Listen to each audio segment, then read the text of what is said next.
What kind of man adopts 5 street kids after being told he only has 1 year left to live? At 58, billionaire Ethan Walker stood at the top of Manhattan's skyline, holding a diagnosis that shattered everything: terminal cancer, 12 months to live, no cure, no escape. Just the ticking clock of a man who had everything except someone to leave it to. But what happened next shocked everyone. Because instead of hiding away or writing his will, Ethan did the unthinkable. He brought 5 homeless children into his mansion, not just out of charity, but because he saw something in them, something extraordinary. One could heal pain with nothing but a touch. Another cracked financial codes like a Wall Street prodigy, and the rest gifted in medicine, mathematics, even ancient numerology. But was it hope or madness? And why were powerful men suddenly trying to destroy Ethan's legacy before time ran out? Stay with us. What you're about to see is a true story of power, betrayal, and redemption that will leave you breathless and questioning everything you thought you knew about family fate and the future. The snow hadn't fallen yet, but the air in New York City bit like ice. From the 58th floor of his penthouse, Ethan Walker stared out the floor-to-ceiling windows, his hands trembling slightly as he clutched a sealed manila envelope. Inside, only 3 words mattered: Stage 4 terminal. A silent war had just ended, the winter death. The man once hailed as the king of Wall Street now had 12 months. If he was lucky, Ethan poured himself a rare 50-year-old bourbon. It tasted like dust.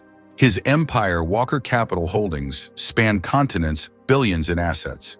Yet in this moment, it all felt hollow. He thought of Elizabeth, his wife, who died from the same unforgiving disease 5 years ago. They never had children, they always said later, but later never came.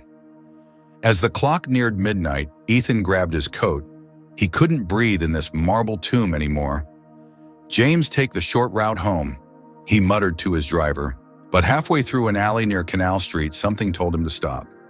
There, under a dim street lamp, were 5 small figures, huddled against the cold. No older than 7 blankets of newspaper, torn sneakers, eyes wide open, filled not with fear, but with something far more jarring: awareness. "Wait here," Ethan told James. The cold slapped him as he stepped out. One of the boys stood to face him. His eyes were sharp, guarded. "We're not doing anything wrong." "I know," Ethan said, raising his hands. "I'm not a cop." The boys watched him with suspicion, but Ethan felt something strange. One of them, a quiet boy with large, solemn eyes, took a step forward. He didn't speak, but just stood there. And in that silence, Ethan felt his chest ease. The tightness he had known for weeks loosened like invisible chains falling away. "What's your name?" Ethan asked. The quiet boy spoke softly. "Max," and the others, a boy with messy blonde curls, chimed in. "I'm Noah, that's Aiden and Mason." He pointed to 2 twins fiddling with a broken radio. "And Leo," he said, gesturing to a boy tracing numbers into the snow with his finger. "Are you brothers?" Ethan asked. Noah shrugged. "Sort of, just not by blood." Something stirred deep inside Ethan, something ancient and aching. He knew this was insane, but the words came anyway. "Come with me. Warm food. Real beds. Just for tonight." Why? Noah narrowed his eyes. What do you want from us? What did he want? For the first time, Ethan had no plan, no strategy. "Nothing," he said. "I'm just tired of being alone." They exchanged glances. Finally, Max nodded. "One night, we leave if it's weird." Deal. That night, the marble halls of Ethan's penthouse echoed with the cautious footsteps of 5 children who had only ever known survival. They didn't touch anything.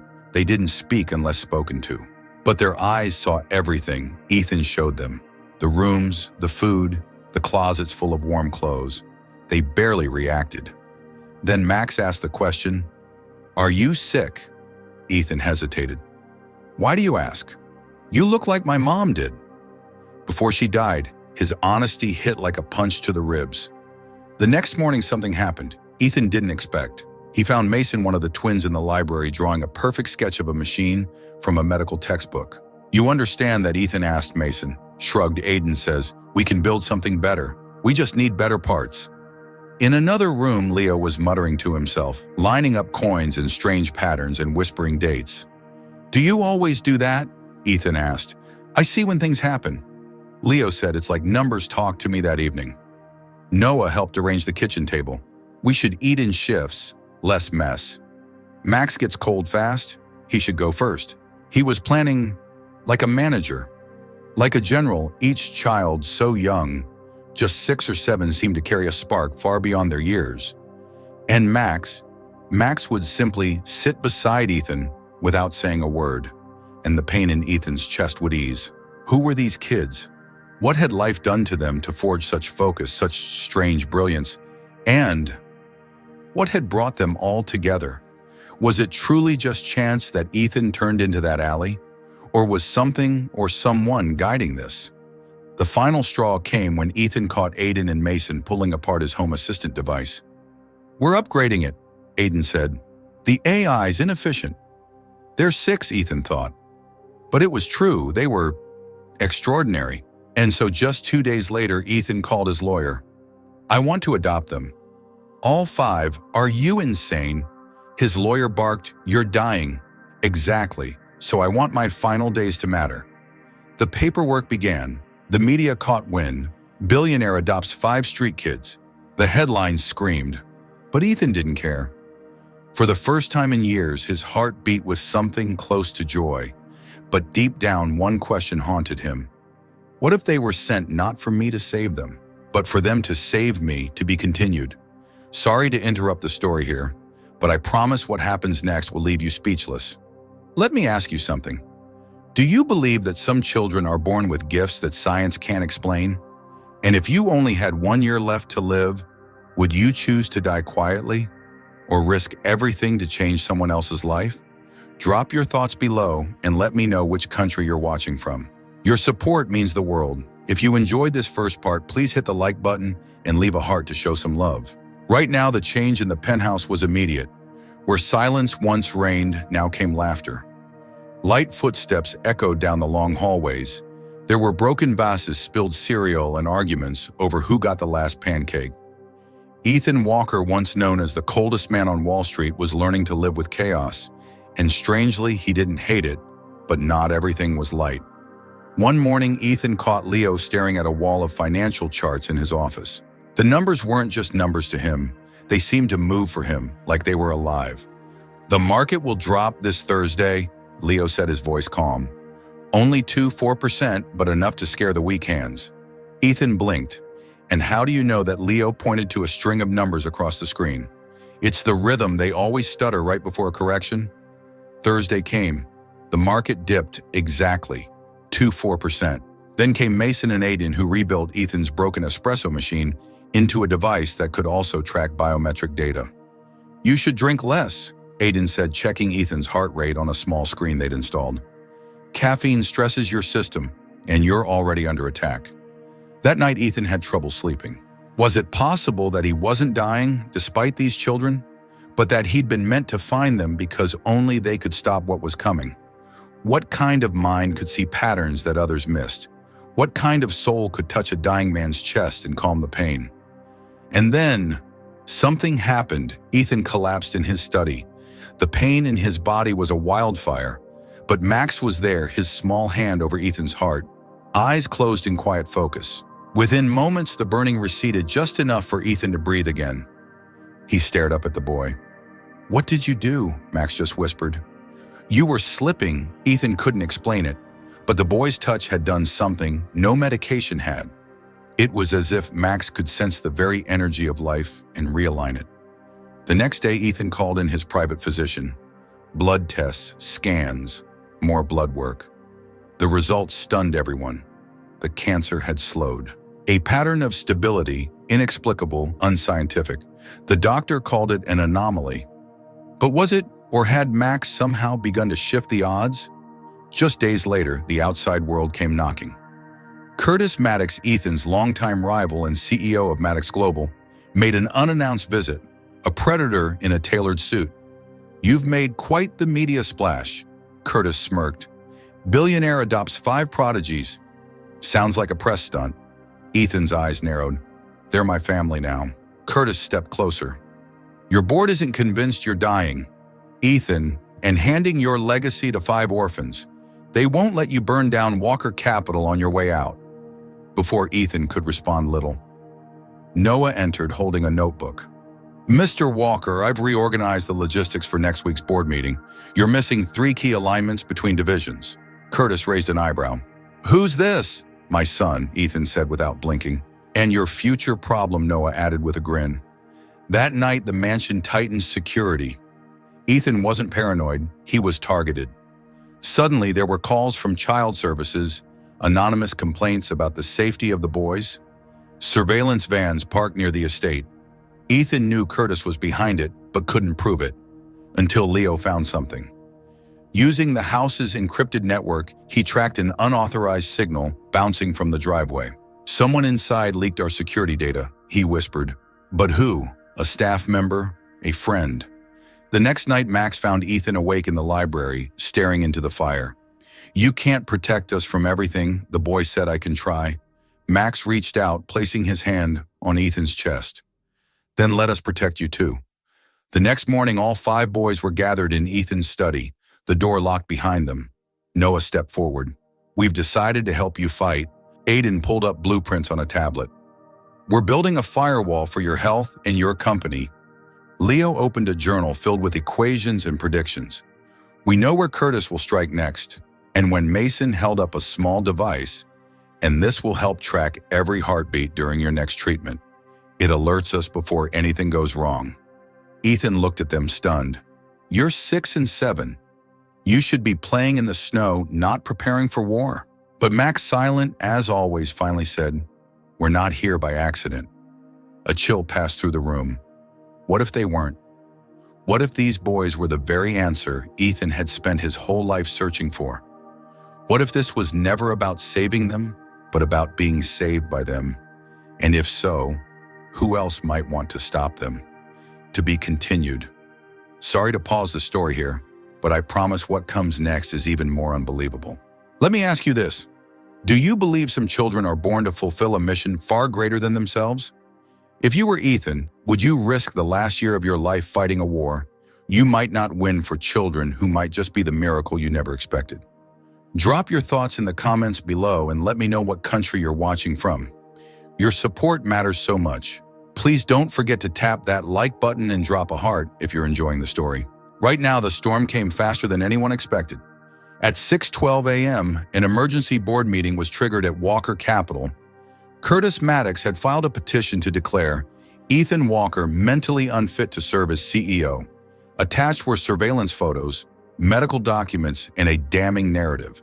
A dying man handing control of a billion-dollar empire to 5 street children. It wasn't just a hostile takeover. It was a public execution. In the mansion, the atmosphere turned electric. The boys huddled in the war room, formerly Ethan's library, now filled with monitors, project maps, and security feeds. He's going for full removal, Leo confirmed. Within 48 hours, he'll move to seize the board. What about the media? Noah asked Lucas. The PR-savvy twin didn't hesitate. Already spinning it. Headlines say, Orphans running the empire, while Walker fades. Aiden added, Curtis knows if he controls the public, he controls the vote. Ethan sat silently. Pale, breathing heavily, the treatment had taken its toll. Then Max walked up to him. If you give up now, it's not just your company they'll destroy. It's your belief in us. That's what they really want. Ethan looked into the boy's eyes, so calm, so knowing. Then we don't let them win, he whispered. The next 24 hours were a blur.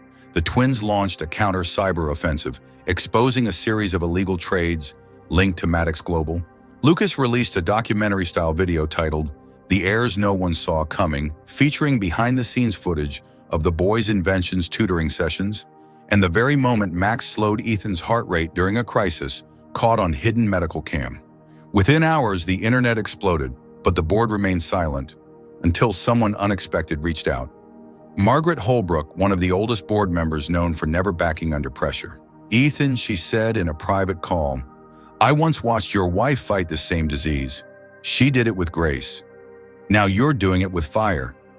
I believe in these children, but the vote is split. How close, Ethan asked.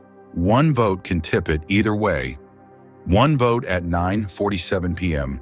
The vote began, and that's when the power went out. Not just in the mansion.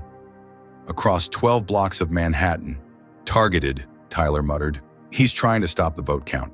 But why risk something so illegal, so dangerous unless… Wait, check the server logs, Ethan said. Thomas's eyes widened. They're not after the vote. They're after the algorithm, Project Phoenix. Their proprietary market prediction system, worth billions, maybe more. They're trying to steal the future. Leo breathed, so the boys split. Aiden and Thomas ran to the basement, manually rebooting the server rack. Sparks flew as breakers overloaded. Smoke filled the air. We're running out of time, Aiden yelled upstairs. Leo and Lucas worked through candlelight to encrypt the algorithm one final time. If this fails, Leo said, we lose everything. And in Ethan's study, Max placed his hands over Ethan's chest once more. You need to stay here with us just a little longer. At 10:26 p.m., power was restored. And the vote came in 8-9 for Ethan Walker remain CEO. But the victory wasn't silent. The next morning, Curtis Maddox was arrested for corporate espionage.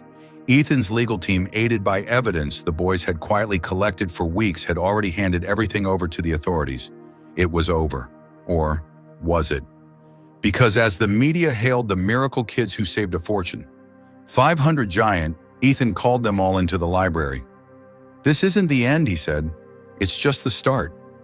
He reached into his coat and pulled out 5 envelopes. One by one, he handed them out. What's this? Noah asked. Adoption papers. Completed, signed, filed. You're officially my sons, not just in heart, but in law. The silence was broken only by Max's whisper. We were never just saving you, were we? No, Ethan replied. We were saving each other. Months passed. Ethan's health continued to improve. The Morgan Protocol, named in honor of the treatment pioneered by the boys, was now in clinical trials across Europe, and the U.S. hospitals were reporting breakthroughs. Children once doomed were now recovering. Walker Capital was reborn as Walker Foundation for Innovation, its mission clear to fund ideas that the world wasn't ready for. Until now. And in a quiet ceremony, 5 boys stood beside a man who once thought his life was over. Some people, Ethan said to the crowd, believe legacy is built in marble and money. But I learned something better. It's built in lives. And as he looked down at Leo, Max, Lucas, Aiden, and Noah, children no one wanted but who ended up saving a man, a company, and maybe the future, he smiled. What would you do, he asked the crowd, if the people who changed your life were the very ones the world had thrown away? Thank you so much for watching this far. I'm sorry to pause here again, but we'd really love to hear your thoughts. Do you believe that even children, when given love and purpose, can change the course of history? And if you were Max, if you could heal pain with your touch, how would you use that gift? Let us know what you think of this story in the comments below. If you loved it, comment no 3. If it felt average, drop no 2. And if you think it still needs work, be honest and comment no 1. Your feedback helps us grow. And tell us, what country are you watching from? We're so grateful to have you here. Please remember to tap the heart and share this video with someone who still believes in hope.